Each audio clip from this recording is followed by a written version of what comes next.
Olá pessoal, vixe, chega uma hora dessa, a gente já tá todo descabelado.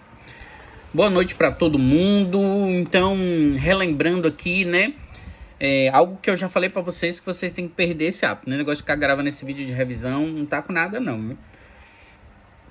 Vocês têm que correr atrás. Mas, só dando algumas orientações, é interessante vocês lembrarem quais são as técnicas de processamento que a gente pode fazer com cada uma das matrizes que a gente trabalhou até agora, né? Então, por exemplo, o que a gente pode fazer numa técnica de conservação utilizando o calor, utilizando o frio? Como é que essa técnica age nos alimentos de um modo em geral? Então, é basicamente eu entender o que o alimento tem e quais são as técnicas, né? Lembrar quais são as temperaturas básicas que cada uma dessas técnicas trabalham e o que elas fazem dentro do alimento. Então, isso são questões que são bastante importantes.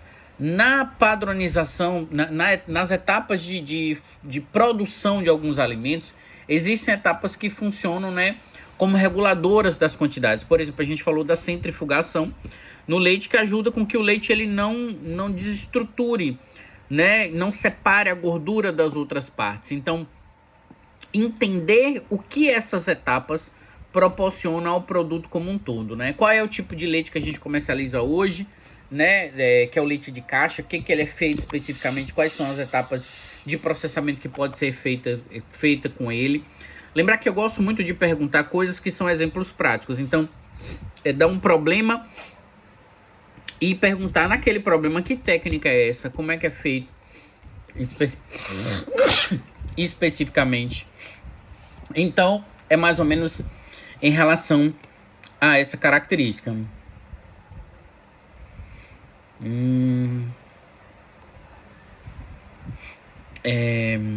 Aqui, conservação.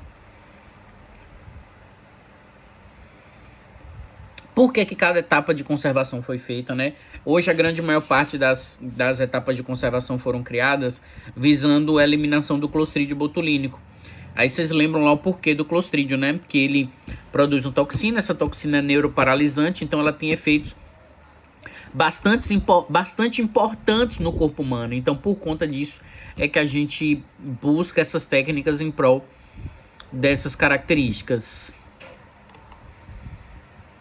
O que mais? Entender como funciona a coagulação da caseína, né? O que eu produzo a partir desse processo de coagulação? Como é que eu vejo quais são os fatores que interferem nessa coagulação ou estabilização dessa caseína, né?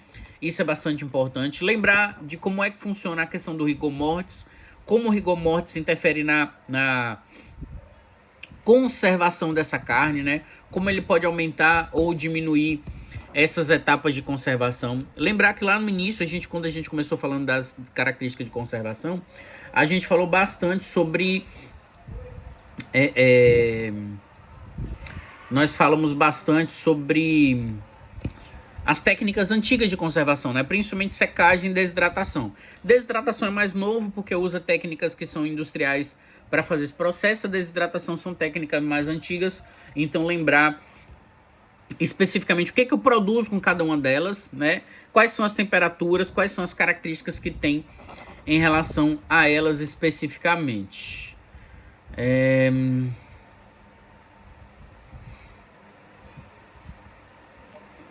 Deixa eu ver o que mais. Eu acho que a gente não falou de frutas e hortaliças. Deixa eu só conferir aqui.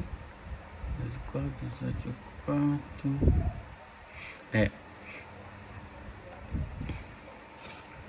Na verdade, frio, calor, carne, eu acho que a gente falou de frutas e hortaliças. Eu acho que falamos, mas de todo modo eu vou deixar frutas e hortaliças para V2, junto com os outros assuntos. Basicamente todos que a gente falou, com exceção de frutas e hortaliças, como está descrito no cronograma de vocês. Lembrando que eu preciso entender como é que funciona essa parte prática do processo, né? Na prática, como é que funciona o processamento do leite, quais são os derivados que eu consigo produzir a partir do leite, né? Na indústria, o que a gente produz hoje que não produzia antigamente. A gente chegou a citar para vocês o caso do whey protein, que antes utilizava o soro que era obtido a partir da produção do queijo para alimentar o gado ou para jogar na lavoura mesmo, não dava aproveitamento. Hoje a gente produz uma série de coisas a partir desse leite fermentado, desse soro de leite, que eu posso fazer esse leite fermentado, eu posso fazer whey protein, eu posso fazer uma série de coisas, até mesmo a lactoalbumina, né, para ser vendida sinteticamente, que são as duas principais proteínas, lactoalbumina e lactoglobulina. Lembrar que ricota é um queijo feito a partir de soro, então eu também posso obter esse produto a partir do soro do leite, então é uma outra etapa importante. Lembrar que no caso das carnes, a gente tem etapas que interferem diretamente na qualidade da carne, né? Por exemplo, uma carne com rigor mortis muito acelerado, ele está mais acelerado por quê?